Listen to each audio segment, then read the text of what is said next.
Equilibrium means F net is equal to 0, F X इधर है force का x component, F Y इधर है, एफ नेट इधर हो जाएगा, ये और ये बराबर है, पाइथागोरस थ्योरम से एफ नेट स्क्वायर क्या हो जाएगा बोलिए, F X square plus F X square plus F Y square. F net 0 हो जाएगा, इसका मतलब क्या हुआ, F X square plus F Y square ये क्या हो जाएगा, 0 हो जाएगा। दो संख्याओं के स्क्वायर का सम 0 है, इसका मतलब वो दोनों संख्याएं क्या हैं, अलग अलग 0 हैं, एफ एक्स 0 है और एफ वाई 0 है। तो जब कभी भी हमसे कोई बोलता है कि बॉडी इक्विलिब्रियम में है, इक्विलिब्रियम में है, तो क्या करना चाहिए, सारे फोर्सेस एक्स दिशा में 0 कर देने चाहिए और सारे फोर्सेस वाई दिशा में 0 कर देने चाहिए। ठीक है, जैसे अगर ये है बॉडी, P इधर है, 2 उधर है, 10 इधर है और 20 इधर है और Q इधर है और 30 इधर है और 60 इधर है, ठीक ना। ये बॉडी है, इस पे कुछ फोर्सेस लग रहे हैं एक्स में और वाई में, ठीक है। तो हमें कहना है कि ये बॉडी इक्विलिब्रियम में है। अगर ये बॉडी इक्विलिब्रियम में है तो अलग से एक्स 0 में होना चाहिए और क्या होना चाहिए, एफ वाई भी 0 होना चाहिए, दोनों अलग अलग 0 होने चाहिए। ठीक है, एफ एक्स 0 होने का मतलब क्या हुआ, P plus 10 is equal to कितना हो गया बोलो, 2 प्लस 20, ये दोनों बराबर हो गए इधर और ये उधर बराबर हो गए। तो यहां से P कितना आ गया बोलिए 12, यहां से क्या आ गया Q plus 30 is equal to क्या आ गया 60। तो क्या बोल दोगे, Q इज इक्वल टू क्या आ गया 60। इक्विलिब्रियम शब्द का मतलब हुआ 30, ठीक ना। इक्विलिब्रियम शब्द का मतलब हुआ नेट फोर्स 0। आप आदत डाल लीजिए, जब भी इक्विलिब्रियम बोले x में अलग से 0 करेंगे और y में अलग से 0 करेंगे। लेकिन अगर ऐसा दिया हो फोर्सेस को, यहां तो पहले से x और y में दिया था, अगर ये पार्टिकल है, इधर फोर्स F1 लग रहा है, इधर फोर्स F2 लग रहा है और इधर फोर्स F3 लग रहा है, ठीक है। और ये जो है एंगल अल्फा पे है, अल्फा ये है और बीटा ये है। अगर ऐसा हो रहा है तो क्या होगा तो यहां तो पहले से एक्स वाई में दिया नहीं है, वहां तो पहले से ही सुविधा थी कि किधर था, एक्स और वाई में दे रखा था। यहां पे वाई में केवल एक ही है, कौन, F3। इसी को ओरिजिन मान लो, इधर एक्स एक्सिस मान लो, इधर वाई एक्सिस मान लो, ठीक बात है, ऐसा है, राइट, ऐसा हो गया। जो फोर्स पहले से y या x में है उन्हें रिजॉल्व करने की जरूरत नहीं है, जैसे ये दोनों को, इसको रिजॉल्व करने की जरूरत नहीं है, लेकिन इसको रिजॉल्व करोगे। फोर्स को कैसे रिजॉल्व करते हैं इस बात को समझो। अगर कोई ट्रायंगल है और ये एंगल थीटा है, ये इसकी लंबाई l है, ठीक ना, तो एंगल की तरफ कितना हो जाता है l cos थीटा और एंगल के सामने कितना हो जाता है l sin थीटा, ये पता होना चाहिए, ठीक है। यहां मुझे फोर्सेस को रिजॉल्व करना है, क्या करना चाहिए, यहां पे F3 तो पहले से नीचे की तरफ है, F3 को छोड़ दो, F3 तो पहले से ही y के लॉन्ग है कि नहीं। F1 को देखो, F2 को इधर से इधर करो, F2 को तोड़ोगे x में तोड़ोगे और y में तोड़ोगे, ठीक है। F2 को x में और y में तोड़ोगे, एंगल की तरफ cos ले लेना, मतलब इधर की तरफ क्या हो जाएगा F2 cos बीटा, और एंगल के दूसरी तरफ क्या ले लेना, वेक्टर को बीच में फाड़ देना, ऐसे एंगल की तरफ वही लिख के cos बीटा लिख देना, एंगल के दूसरी ओर sin बीटा लिख देना। तो कितना हो जाएगा बोलो, F2 sin बीटा, और F1 को तोड़ोगे, F1 को भी बीच से फाड़ो ऐसे, तो एंगल की तरफ कितना हो जाएगा इधर F1 cos अल्फा और इधर कितना F1 sin अल्फा, ये हो गया, राइट। F3 तो पहले से ही y की दिशा में था, F3 के साथ कोई छेड़छाड़ नहीं, ठीक है। लेकिन F2 को तोड़ना पड़ा, एंगल की तरफ cos बीटा, एंगल के दूसरी ओर sin बीटा। इसी तरह F1 को तोड़ना पड़ा, इधर cos अल्फा इधर sin अल्फा, ऐसा होना पड़ा। अब ये बॉडी इक्विलिब्रियम में है, तो इक्विलिब्रियम का मतलब क्या हुआ, Fx अलग से 0 और Fy अलग से 0। Fx 0 है मतलब क्या, ये बराबर इसके, है कि नहीं? ठीक है, क्या बोलोगे? F1 cos alpha is equal to F2 cos beta, और Fy 0 है मतलब ये दोनों ऊपर की तरफ बराबर नीचे की तरफ, मतलब क्या, F2 sin beta plus F1 sin alpha is equal to क्या, F3। ऐसा हो गया, ठीक बात है।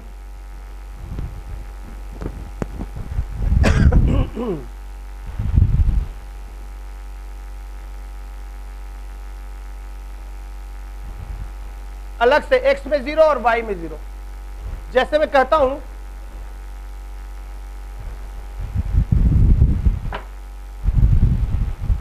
कोई पार्टिकल है, ये सॉरी, इस पे 100 न्यूटन का फोर्स ऐसे लग रहा है, N1 ऐसे लग रहा है और N2 ऐसे लग रहा है, और ये जो है 30 डिग्री है और ये जो है 60 डिग्री है।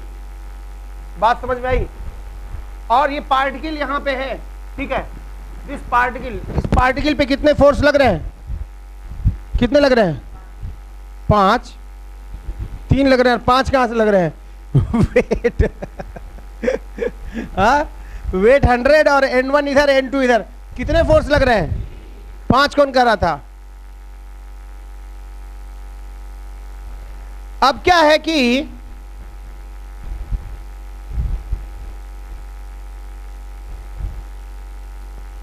N1 N2 निकालना है। इसका एक तरीका और होता है।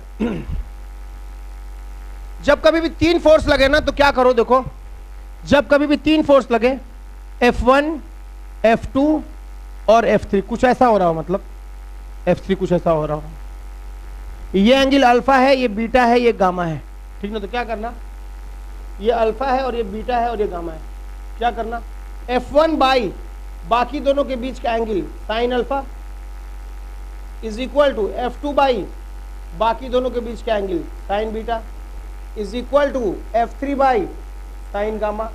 ऐसा कर देंगे हम लोग, ऐसा हो गया, ठीक है।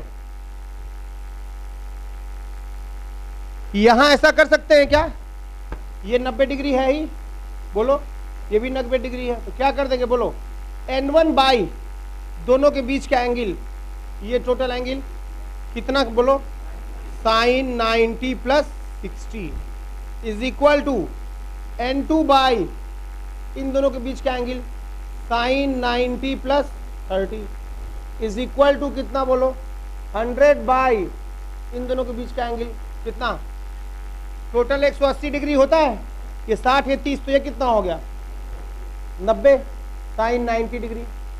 अच्छा, साइन 90 प्लस थीटा क्या होता है, कॉस थीटा होता है, दुनिया जानती है इस बात को, तुम मत जानना बस, क्या समझे?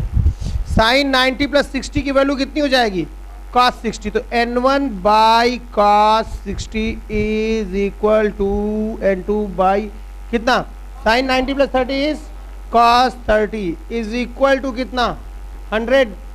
साइन 90 की वैल्यू 1 होती है, ठीक है। तो यह तो आ गया यार, तुरंत आ गया है। तो N1 बाई कितना, cos 60 की वैल्यू 1/2 होती है, N1 बाई 1/2 करोगे तो ऊपर चला जाएगा 2N1 is equal to N2 cos 30 की वैल्यू कितनी होती है, √3/2 इज इक्वल टू कितना, 100। तो N1 यहाँ से सीधे कितना आ गया, बोलो, इसको सॉल्व करो, N1 कितना आ गया 50 और N2 कितना आ गया, बोलो 2 50, 50 √3, इतना आ गया आंसर। एक तो ये तरीका है, लामीज थ्योरम बोलते हैं इसको, पढ़े हो गए शायद, पढ़े हो क्या, लामीज थ्योरम बोलते हैं। लामी एक आदमी का नाम था, लामीज थ्योरम। अब इसे मैं वेक्टर से करता हूं, ठीक है, यही क्वेश्चन मैं वेक्टर से करता हूं। कैसे करेंगे, बोलो, वेक्टर से करते हैं, ठीक ना। यहां पे ये N2 हो गया है और इधर कितना हुआ, 100 हो गया है, इधर कितना हुआ, N1 हो गया है। ओरिजिन ये हो गया, एक्स एक्सिस ये हो गया और वाई एक्सिस ये हो गया, ऐसा हो गया, ठीक है। तो क्या करेंगे, ये एंगल कितना था 60 डिग्री और ये एंगल कितना था 30 डिग्री। क्या हम 100 को रिजॉल्व करेंगे? नहीं, 100 को रिजॉल्व नहीं करेंगे। क्या करेंगे? N2 को क्या करें? N2 को बीच से फाड़ दें। चलो देखते हैं। 100 तो नीचे हो गया, इस N2 को तोड़ोगे तो कितना हो जाएगा? एंगल की तरफ कितना? N2 cos 60 और एंगल के दूसरी तरफ कितना? N2 sin 60। और इसको N1 को तोड़ोगे तो इसे बीच से फाड़ दो। एंगल की तरफ कितना? N1 cos 30 और एंगल की दूसरी तरफ कितना? N1 sin 30। fx बराबर 0 होता है और fy बराबर 0 होता है। fx 0 का मतलब ये दोनों बराबर हो गए। N2 cos 60 बराबर कितना? N2 cos 60 is equal to N1 cos 30 और यहां से fy 0 मतलब ये दोनों मिलके इसके बराबर है। N2 sin 30 60 प्लस कितना? N1 sin 30 is equal to कितना? 100। यहां से क्या लिखोगे? N2 cos 60 की value 1/2 is equal to N1 cos 30 की वैल्यू √3/2। 2 कट गया, कितना आ गया? N2 is equal to N1 under √3। एक रिलेशन ये आ गया। यहां से क्या होगा? N2 sin 60 की value under √3/2 plus N1 sin 30 की वैल्यू 1/2 इज इक्वल टू 100। इस N2 की वैल्यू उठा के यहां रखो, कितना आ जाएगा? N2 N1 √3 N1 √3 इंटू कितना? √3। 2 लेकर उधर जाओ तो कितना हो जाएगा? 200। कई लोग सोचते हैं जब 2 ले आए तो यहाँ 400 क्यों नहीं हुआ, 100 क्यों नहीं हुआ? प्लस कितना? N1 सही है। 3N1 और N1 कितना? 4N1। 4N1 कितना आ गया? 200। N1 कितना आ गया? 50। तो N2 कितना आ गया? N2 50 under √3। कौन ज्यादा बढ़िया मेथड है? यही वाला है कि नहीं? लेकिन तुम्हारे बोर्ड एग्जाम में जानते हो किससे पूछते हैं? इससे। बात समझे? हमेशा लंबा रास्ता ताकि तुम बिजी रहो, राइट? तुम दोनों मेथड से कर लो अभी अपने मन से, देख के नहीं, अपने से करो।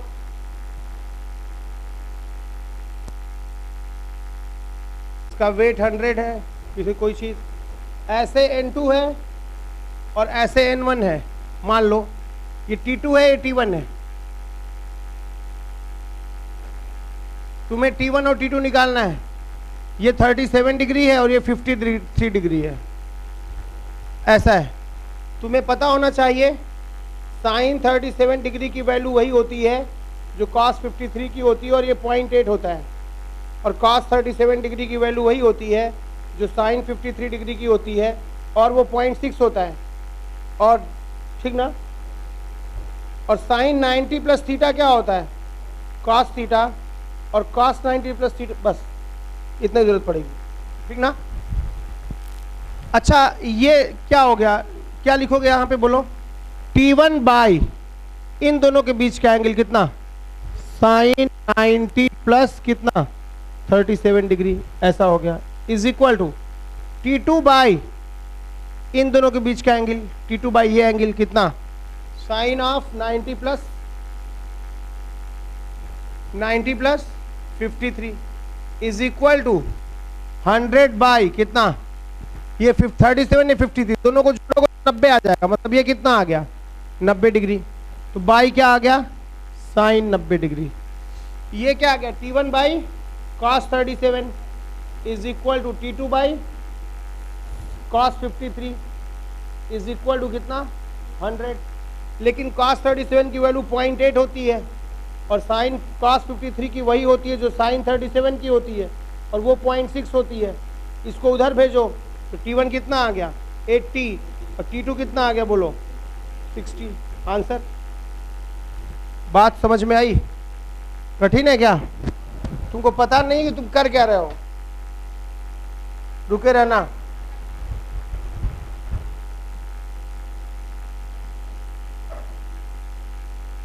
लिखना है?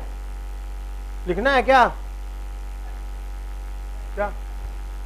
हाँ,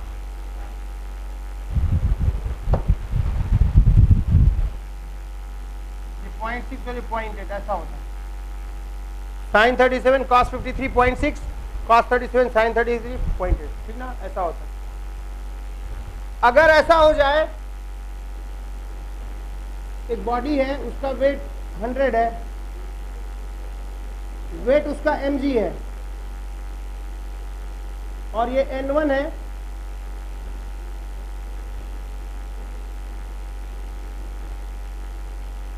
जो इधर से थीटा बना रहा है, ठीक है।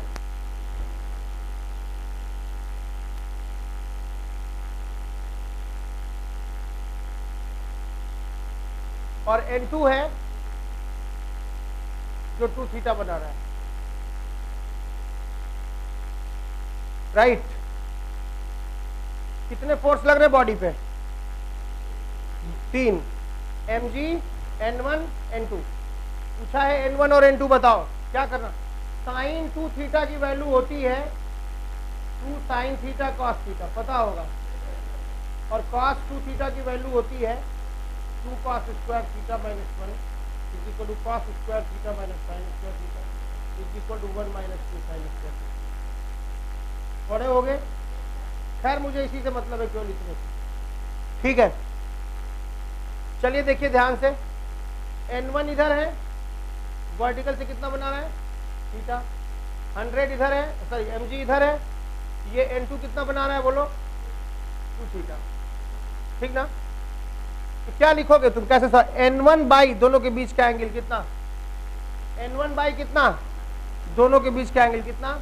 Sign 2 theta is equal to n2 by दोनों के बीच का एंगल, ये थीटा, ये कितना? 9, दोनों के बीच टोटल कितना?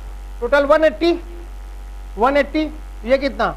180 माइनस थीटा, नहीं हो जाएगा? n2 बाई कितना? इन दोनों के बीच का एंगल, साइन कितना? 180 माइनस थीटा, ठीक है, is equal to mg by इन दोनों के बीच का एंगल, ये थीटा है और ये 90 है, और ये कितना है? 90 माइनस 2 थीटा है। ये लाइन लिनियर नहीं है, ये है ना, ये 90 माइनस 2 थीटा, ये 90 और थीटा, तो ये टोटल मिलके कितना हो जाएगा बोलो? 90 plus theta plus 90 minus 2 theta, कितना आ गया? 180 माइनस थीटा, ऐसा आ गया, ठीक है। बाई कितना? Sine of 180 minus theta, right, right. तो साइन ऑफ 90 प्लस थीटा कितना होता है? कॉस थीटा, और साइन 180 माइनस थीटा कितना होता है?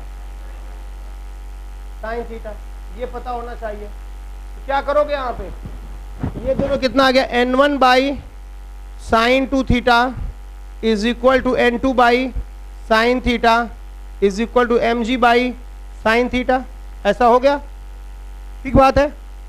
इसको सॉल्व करोगे तो क्या हो गया? साइन थीटा कट गया, n2 कितना आ गया?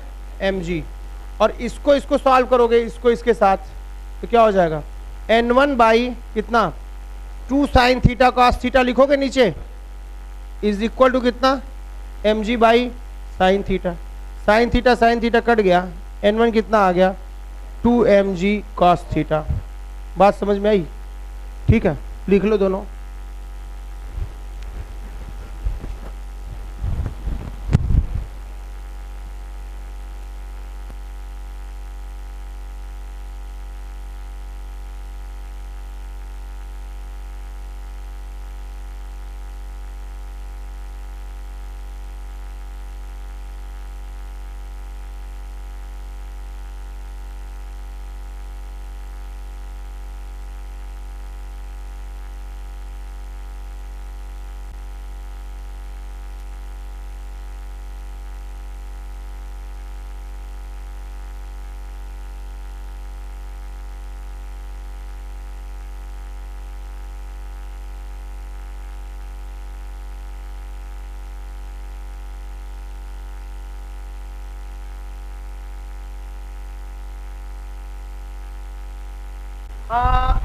देखो ध्यान सुनो पूरी बात, देखो डायग्राम कितने साफ सुथरे तरीके से बनाते हैं।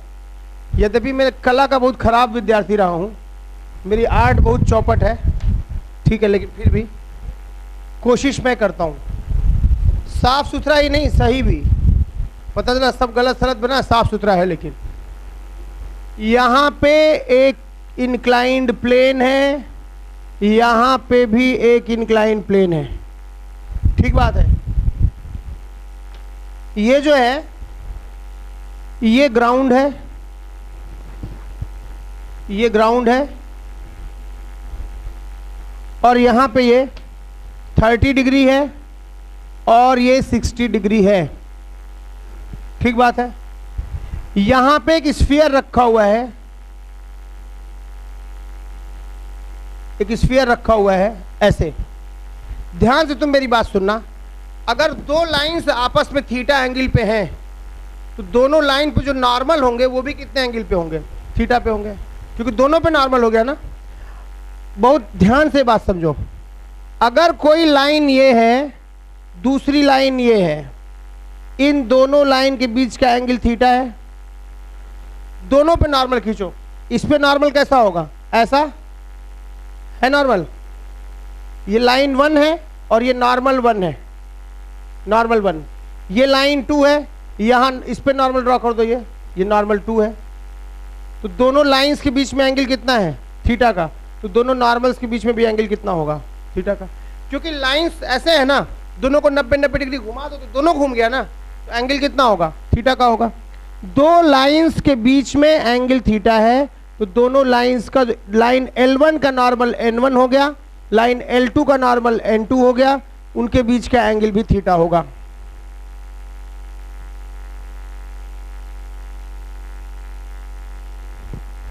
दो लाइंस के बीच का नॉर्मल कितना है? थीटा। तो उनके दो लाइंस के बीच का एंगल कितना है? थीटा। तो उनके जो नॉर्मल हैं उनके बीच का एंगल भी क्या हो गया? थीटा। इस बात को मैं दूसरे तरीके से कहता हूं, इस दिशा को आप हॉरिजॉन्टल लाइन बोलते हैं, इसको वर्टिकल लाइन बोलते हैं, और इसको आप क्या बोलते हैं? प्लेन बोलते हैं, इंक्लाइंड प्लेन, झुका हुआ तल। अगर कोई इंक्लाइंड प्लेन या रैंप, हॉस्पिटल में देखते हो रैंप बना होगा, रैंप, अरे रैंप जानते हो हॉस्पिटल में, हाँ, कोई इंक्लाइंड प्लेन हॉरिजॉन्टल से कितना एंगल बना रहा है? थीटा। तो जो उस इंक्लाइंड प्लेन का नॉर्मल होगा वो वर्टिकल से कितना बनाएगा? थीटा। फिर से दोहराता हूं, अगर कोई प्लेन हॉरिजॉन्टल से थीटा एंगल बना रहा है तो प्लेन का नॉर्मल वर्टिकल से कितना बनाएगा? थीटा। बोलो इस बात को।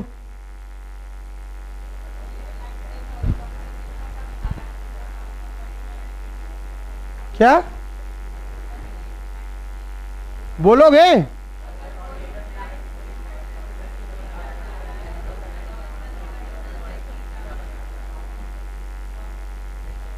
बोलोगे तुम? महासड़ियल तुम आदमी हो, बोलो। खड़े हो, खड़े बोलो इसको। सर अगर कोई इंक्लाइंड प्लेन थीटा बना रहा है, किससे? Angle theta. दरिद्रदास किससे? सर प्लेन हॉरिजॉन्टल से। हॉरिजॉन्टल से, तो उसका जो वर्टिकल होगा, उसका वर्टिकल होगा। वर्टिकल अलग अलग, नॉर्मल दूसरे। बढ़ो। अगर कोई प्लेन हॉरिजॉन्टल से थीटा एंगल बनाता है तो प्लेन का जो नॉर्मल होगा वो वर्टिकल से थीटा एंगल बनाएगा।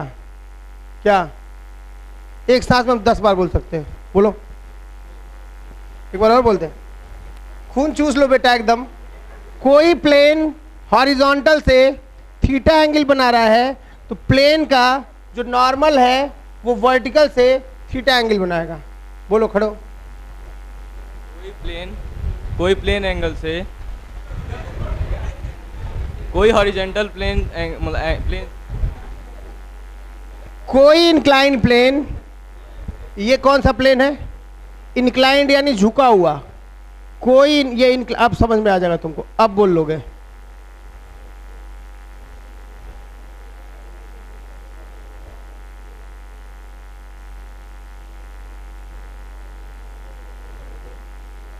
अगर कोई इंक्लाइन प्लेन हॉरिजॉन्टल से थीटा एंगल बना रहा है तो इंक्लाइन प्लेन का जो नॉर्मल होगा वो वर्टिकल से थीटा एंगल बनाएगा।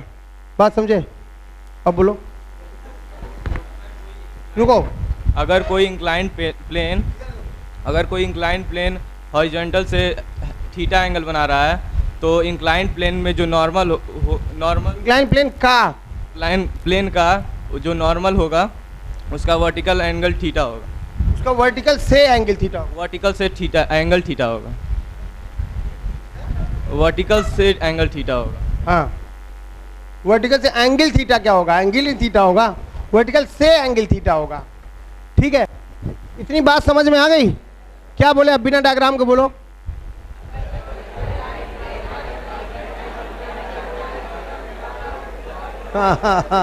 अगर कोई इंक्लाइन प्लेन हॉरिजॉन्टल से थीटा बना रहा है तो उसका नॉर्मल वर्टिकल से कितना बनाएगा, पक्का? चलो इसका डायग्राम बनाते हैं, समझना बात को।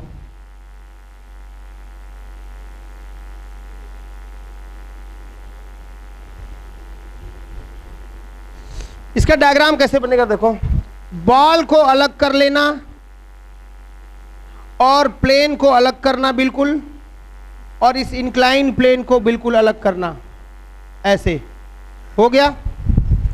दोनों का कॉमन नॉर्मल क्या हुआ, इसका सेंटर को इस पे परपेंडिकुलर गिराओ, ये दोनों का कॉमन नॉर्मल हो गया, कोई तकलीफ? इसी तरह ये इन दोनों का कॉमन नॉर्मल हो गया, बात समझ में आई? ठीक बात। और इसका वेट जो mg है वो नीचे की तरफ एक्ट करेगा, और यहाँ पे हार्ड सरफेस है, हार्ड सरफेस एक दूसरे को क्या करते हैं, n1 n1 से धक्का देते हैं, बात समझ में आई?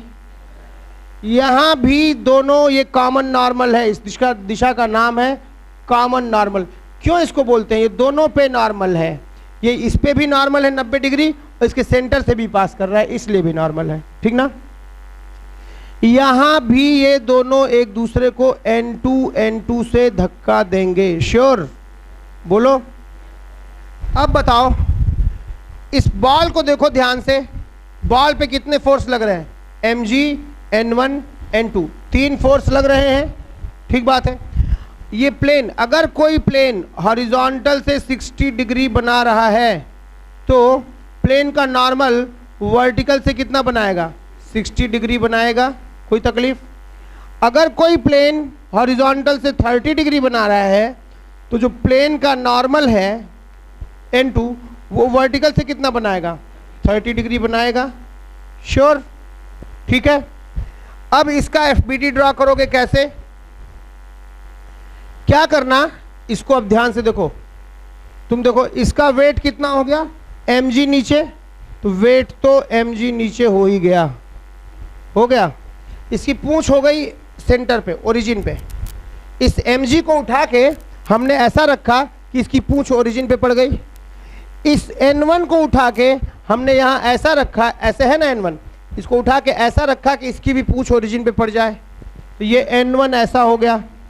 n1 कितना एंगल बना रहा था, वर्टिकल से 60, तो हॉरिजॉन्टल से कितना बनाएगा, 30, कोई तकलीफ? इस n2 को पकड़ता हूँ, इस n2 को ऐसे ही उठाता हूँ और उठा के यहाँ ले आता हूँ, उसकी पूंछ यहाँ पड़ जाए, तो n2 ऐसे लिख दिए। बोलो, अब ये कितना एंगल बना रहा था वर्टिकल से, 30, तो इधर से कितना बनाएगा, 60। क्या तुम अब n1 n2 निकाल सकते हो? यही तो पहले कराए हैं। तो तुमसे पूछ रहा है कि इस प्रॉब्लम में अगर इसका मास m है तो बताओ यहाँ n2 कितना है और यहाँ n1 कितना है। n1 n2 अब तुम निकाल लोगे, कोई तकलीफ? हो जाएगा। यही प्रॉब्लम ऐसे दे देता कि यार यहाँ एक स्ट्रिंग है ऐसी और यहाँ ऐसी स्ट्रिंग है और यहाँ पे एक पार्टिकल है मास m का और यहाँ पे सॉरी यहाँ कुछ नहीं है, ये गांठ है, ठीक है, जिसे आप नॉट बोलते हैं। रस्सी गांठ दे देते ही 2 हो जाती है, ठीक ना, ऐसे 2 हो जाती है।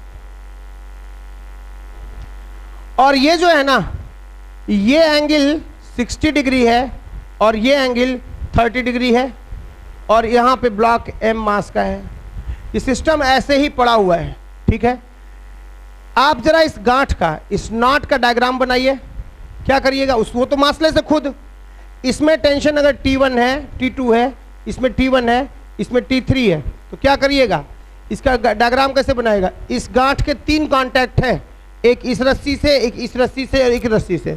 रस्सी हमेशा क्या करती है, अपनी तरफ खींचती है, तो ये अपनी तरफ खींचेगा T2 से और ये अपनी तरफ खींचेगा T1 से और ये तो रुका हुआ है, ये अपनी तरफ खींचेगा T3 से। जरा इसका डायग्राम बनाना। इसका वेट नहीं एक्ट करेगा यहाँ, इसका वेट तो इसी पे एक्ट करेगा। mg ऊपर नीचे, रस्सी क्या करेगी, खींचेगी T3 से, ये दोनों बैलेंस हो गए, तो T3 की वैल्यू किसके बराबर है, mg के, तो T3 को mg रख देना। देख रहे हो T2 T1 T3, T2 T1 T3, और T3 की जगह क्या रख देंगे, mg। क्या ये प्रॉब्लम भी यही प्रॉब्लम है? तो ये ऐसा प्रॉब्लम दे दे T1 T2 ऐसा करके, या ऐसा प्रॉब्लम दे दे, इन दोनों को इसी से सॉल्व करते हैं, लामीज थ्योरम लगा के। हो जाएगा? अब हो जाएगा। अब देखो ध्यान से, अगर मैं कहता हूं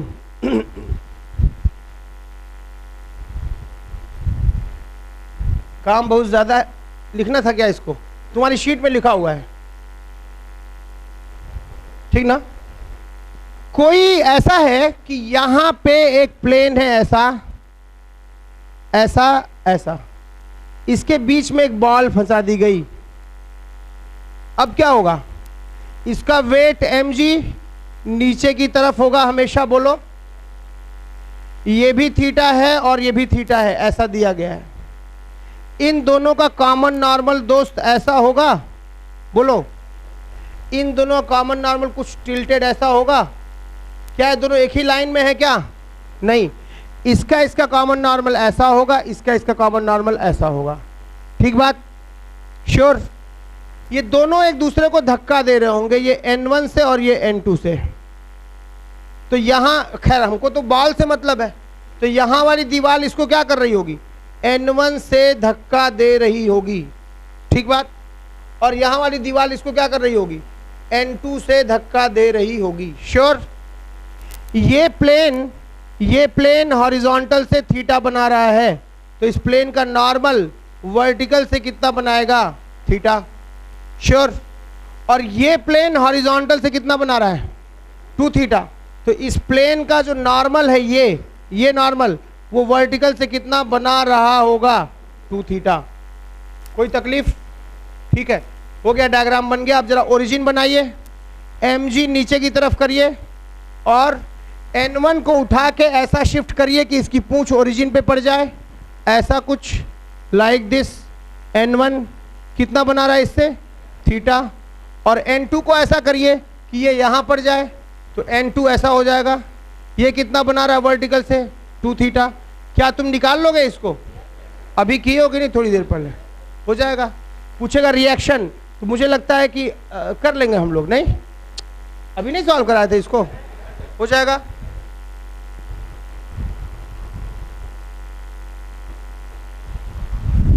ठीक बात है, इतना नोट कर लो तो आगे बढ़े।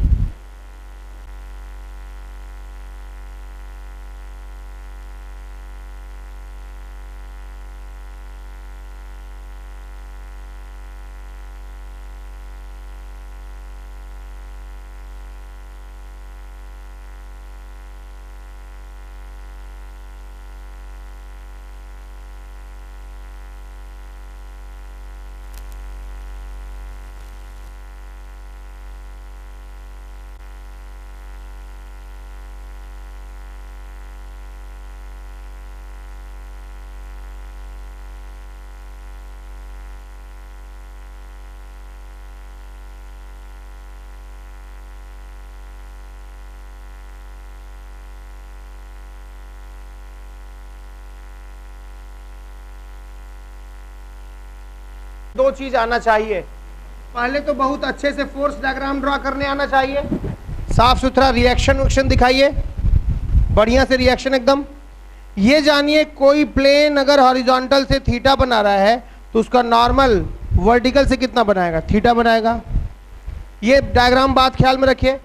पहला काम फोर्स डायग्राम बनाना जानिए, कॉमन नॉर्मल बनाने का ढंग सीखिए। रिएक्शन धक्का देते हैं, बॉल का फोर्स डायग्राम बन गया।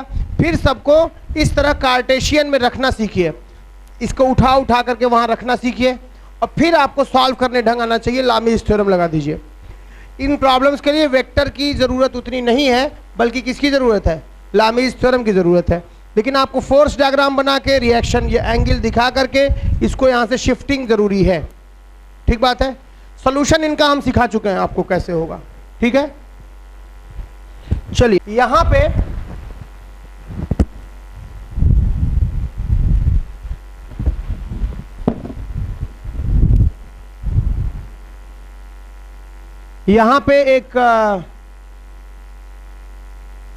यहां पे एक पुली है और ऐसा है ये, और यहां पे ये ऐसा है,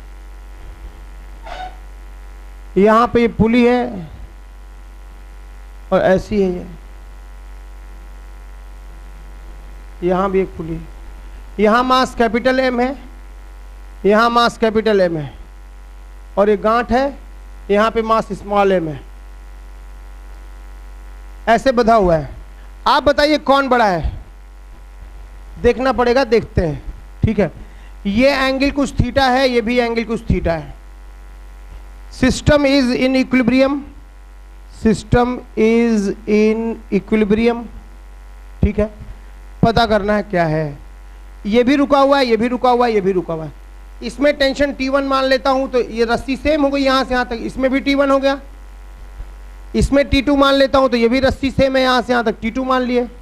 गांठ है यहाँ पे, तीसरी रस्सी ये है, इसमें T3 मान लिए, हो गया। यहां का FBD बनाओगे तो इसके वेट mg को कौन बैलेंस कर रहा है, T1 बैलेंस कर रहा है, तो T1 बराबर क्या हो गया, mg। सिमिलरली इसके वेट mg को T2 बैलेंस कर रहा है, तो T2 बराबर क्या हो गया, mg हो गया। और T3 बराबर क्या हो गया, ये इसको बैलेंस कर रहा है। ये सब रुका हुआ है तब बात कर रहे हैं, ये नहीं कि अभी चलने लगे तो तुम कहो कि नहीं नहीं बराबर है। T3 बराबर क्या, स्मॉल mg, ये लिख दिए। अब तुम इसका फोर्स डायग्राम बनाओ। इसके 3 कांटेक्ट है, इधर रस्सी T1 से खींचेगी, इधर रस्सी कितने से खींचेगी, T2 से खींचेगी, इधर कितने से खींचेगी, T3 से खींचेगी। डायग्राम बन गया ऐसा, T स्मॉल mg, ये स्मॉल mg, इसकी वैल्यू कितनी थी, कैपिटल mg, इसकी वैल्यू कितनी थी फोर्स की, कैपिटल mg। बीच का एंगल कितना था, 2 थीटा, 2 थीटा, और ये कितना था, पाई माइनस थीटा। टोटल 180 था, तो ये थीटा हो गया, तो इतना कितना हो गया, 180 माइनस थीटा, और ये कितना था, 180 माइनस थीटा। क्या लिखोगे बोलो, स्मॉल mg बाई दोनों के बीच का angle sine 2 theta is equal to capital mg divided by कितना बोलो, इन दोनों के बीच का एंगल थीटा, साइन 180 माइनस थीटा। लेकिन साइन 180 माइनस थीटा क्या होता है, साइन थीटा, और ये क्या होता है, 2 साइन थीटा कॉस थीटा। 2 बाहर आ जाता है क्या चाय की छन्नी की तरह से, नहीं बाहर नहीं आता। यहाँ साइन थीटा कैंसिल हो गया, क्या बचा, जी कैंसिल हो गया। Small m by 2 cos theta is equal to capital M, ठीक है, इतना बचा। यहाँ से क्या करोगे, कॉस थीटा कितना आ गया बोलो, small m by 2m। Cos theta हमेशा 1 से कम होता है, साइन थीटा की वैल्यू भी हमेशा 1 से कम होती है, कॉस थीटा की वैल्यू भी हमेशा 1 से कम होती है। तो कॉस थीटा 1 से कम होता है, इसका मतलब तुम क्या लिखोगे, स्मॉल m हमेशा 2m से कम होगा, या small by m by capital M की वैल्यू हमेशा 2 से कम होगी, तभी ऐसा पॉसिबल है। ये कर लो चाहे ये कर लो। टफ था क्या, टफ था बोलो, IIT JEE का प्रॉब्लम था ये 3 नंबर का। पहला तो ये लिख लो, अभी रुके रहना, अब सुनो बात को ध्यान से। यहां एक स्ट्रिंग है ऐसी, यहां मास m बंधा हुआ है, फिर यहां एक स्ट्रिंग है, यहां मास m बंधा हुआ है, और इस पे हमने फोर्स लगा दिया mg के बराबर। 2 पार्टिकल हो गए और यहां हमने फोर्स लगा दिया, एजेंट ने कितना फोर्स लगाया, mg के बराबर फोर्स लगा दिया।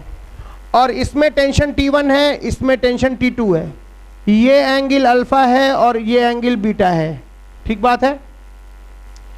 पूछा है tan अल्फा बाई, ये इक्विलिब्रियम में है, system is in equilibrium, system equilibrium में है। पूछा है tan alpha by tan beta कितना होगा और T1 बाई T2 कितना होगा, ऐसा पूछा है। कर लेते हैं, ठीक है। क्या लिखेंगे बोलिए, इसका डायग्राम बनाओ। कैसे बनाओगे, डायग्राम बनाते हैं इसका। इसका वेट कितना, mg बोलो, यहाँ एक पार्टिकल है, यहाँ एक, इसका वेट mg। इधर रस्सी कितने से खींचेगी, T1 से, इधर रस्सी कितने से खींचेगी, T2 से। श्योर, ये एंगल अल्फा है, ये एंगल बीटा है, ये एंगल 180 माइनस अल्फा हो गई, है कि नहीं, बोलो इतना हो गया, राइट।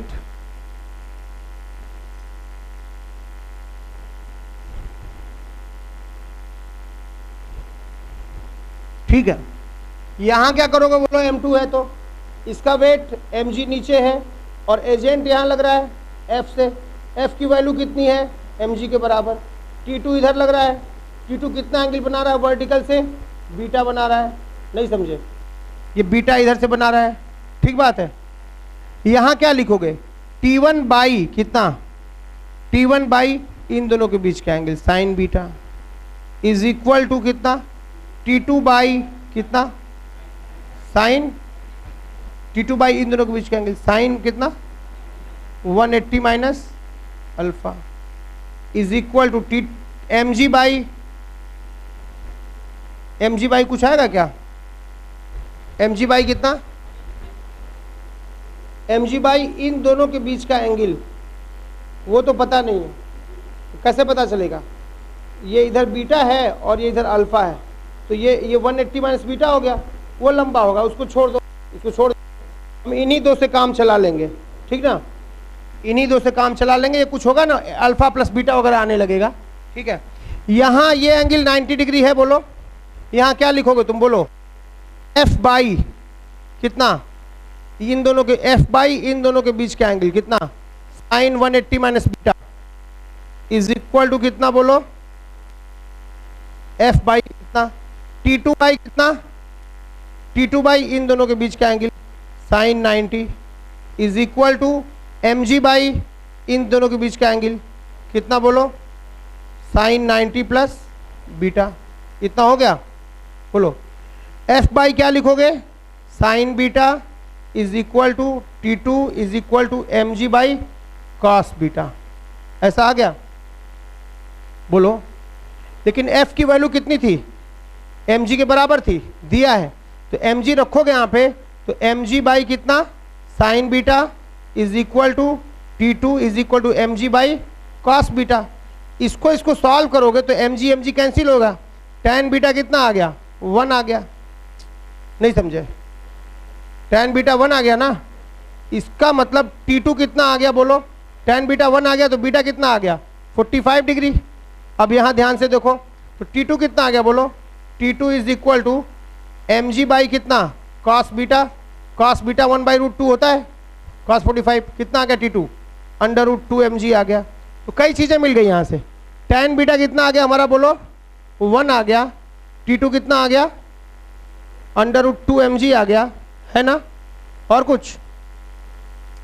अब यहाँ से देखो T1 by sine beta is equal to sine of 180 minus alpha mg by sine alpha plus beta, इतना आ गया, बीटा आ गया और T2 आ गया, यहाँ से T1 आ जाएगा, नहीं आ पाएगा, यहाँ इक्वेशन लंबा बनाना पड़ेगा, यहाँ बनाओगे ना तो ये कितना आ जाएगा 180 माइनस बीटा और ये अल्फा, तो यहाँ आ जाएगा साइन ऑफ कितना 180 माइनस बीटा और प्लस अल्फा, होगा तो ये यहाँ से भी, लेकिन यहाँ फिर एक्सपेंड करना पड़ेगा और लंबा होगा, ठीक है, हो तो यहाँ से भी जाएगा, क्यों ना इसको हम लोग वेक्टर से ट्राई करें, इसको वेक्टर से ट्राई कर लेते हैं। लामीज थ्योरम यहाँ पे लंबा पड़ गया क्योंकि 2 इक्वेशन बन गया ना, एक पार्टिकल में लामीज थ्योरम बढ़िया है, 2 के लिए देखो ऐसा था, बोलो इसका वेट कितना mg, इधर कितने से खींच रहा था T1 से, इधर कितने से खींच रहा था T2 से, इसी को आगे बढ़ाओ, इस पार्टिकल को देखो, इधर कितना था mg, इधर कितना था mg, इधर कितना था T2, ये T2 mg फोर्स वाला ना, बोलो ऐसा था। चलो अब तुम यहाँ ओरिजिन बना लो, यहाँ x एक्सिस, यहाँ y एक्सिस, ये y एक्सिस बन गया, ये x एक्सिस बन गया, ठीक है, ये कितना एंगल था अल्फा और ये कितना था बीटा, ऐसा था। T1 को तोड़ो, एंगल की तरफ क्या हो जाएगा, बोलो T1 cos अल्फा, एंगल के दूसरी ओर क्या हो जाएगा इधर T1 साइन अल्फा, ठीक है, और T2 को तोड़ोगे इधर कितना आ जाएगा, बोलो T2 cos बीटा, और इधर कितना आ जाएगा, बोलो T2 साइन बीटा आ जाएगा। यार T2 को बीच से फाड़ दो तो एंगल की तरफ कितना आ जाएगा T2 cos बीटा, इधर कितना आ जाएगा T2 साइन बीटा, T1 को बीच से फाड़ दो ऐसे तो एंगल की तरफ क्या आ गया T1 cos अल्फा, इधर कितना आ गया T1 साइन अल्फा, ठीक बात है। fx इज इक्वल टू 0 करो, fx इक्वल टू 0, यहाँ से कितना आ गया, ये बराबर इसके कितना T1 sine alpha is equal to T2 sine beta, यहां से ये आ गया, देख लो यहां से भी यही आ रहा था, T1 sine alpha is T2 sine beta, यहां से भी यही आ रहा था। पहला इक्वेशन तो ये आ गया हमारा। दूसरा Fy इज इक्वल टू 0 करो, इसका मतलब this plus this is equal to this, T1 cos alpha is equal to कितना बोलो, mg plus T2 cos beta, यहां से ये आ गया, दो रिलेशन मिल गया, इसको यहीं छोड़ दो। अब इसका बनाओ, इसका बनाओगे तो अब यहाँ पे तो डायरेक्टली हम लोग लामीज भी लगा सकते हैं, है ना, यहाँ पे खैर मैं लगा देता हूँ, ये बीटा ये भी है, T2 को तोड़ोगे तो इधर कितना आ जाएगा, T2 cos बीटा, एंगल की तरफ, एंगल की दूसरी तरफ T2 साइन बीटा। क्या लिखोगे यहाँ के लिए, fx0, इसका मतलब ये बराबर इसके आ गया, T2 sine beta is equal to क्या आ गया, mg, और क्या है T2 cos beta is equal to कितना, mg। दोनों को डिवाइड कर दो, tan बीटा क्या आ गया 1, बीटा क्या आ गया 45 डिग्री, इसमें रखोगे वापस तो T2 कितना आ जाएगा mg अंडर रूट 2, T2 इतना आ गया। अब तुम ध्यान से यहां देखो, T2 cos बीटा की वैल्यू कितनी है, mg के बराबर, क्यों ना हम इसको यहां रख दे, T2 cos बीटा mg के बराबर है तो इसको यहां रख दे mg, तो T1 cos अल्फा कितना हो जाएगा बोलो, mg प्लस mg कितना हो गया 2mg, और यहां क्या निकला था T1 sine alpha is equal to कितना बोलो, T2 साइन बीटा, लेकिन T2 साइन बीटा भी किसके बराबर है, mg के बराबर है, तो इसको भी हम mg लिख दें, यहां भी mg रख दें, यहां भी mg रख दें, क्योंकि T2 साइन बीटा भी mg के बराबर है, T2 cos बीटा भी mg के बराबर है। डिवाइड करो दिस बाई दिस करो तो tan अल्फा कितना आ गया बोलो 2, हाँ 1/2, tan अल्फा कितना आ गया this by this 1/2, tan alpha इतना आ गया, दोनों का स्क्वायर करके जोड़ दो, 1 स्क्वायर प्लस 2 स्क्वायर, तो T square T1 square common ले लेना, भीतर क्या बचेगा sine square alpha plus cos square alpha, वो क्या हो गया 1 इज इक्वल टू mg, यहां से बाहर ले लो, अंडर रूट कितना आ जाएगा 1 square plus 2 square, 1 square plus 2 square, इतना आ गया, T1 कितना आ गया बोलो mg अंडर रूट 5, T1 इतना आ गया और T2 इतना आ गया। देखो T1 बाई T2 कितना आ जाएगा बोलो, दिस बाई दिस कितना अंडर रूट 5/2, ये आ गया, और tan alpha by tan alpha भी बीटा भी पूछा था, tan अल्फा की वैल्यू कितनी आ गई 1/2, और tan बीटा की वैल्यू कितनी थी 1, तो ये कितना आ गया 1/2, वेरी सिंपल ना।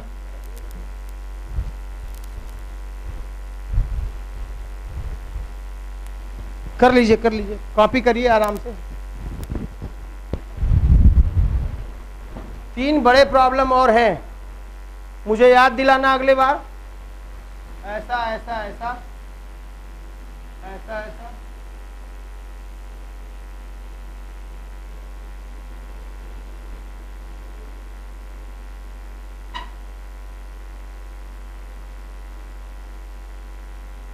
ये चारों हमको याद दिलाना अगले बार, ठीक है, बल्कि और लिख लो, बल्कि और मन करेगा तो और याद दिला दूंगा, ये सब लिख लेना है, जरा मैं भूल जाऊंगा जरा।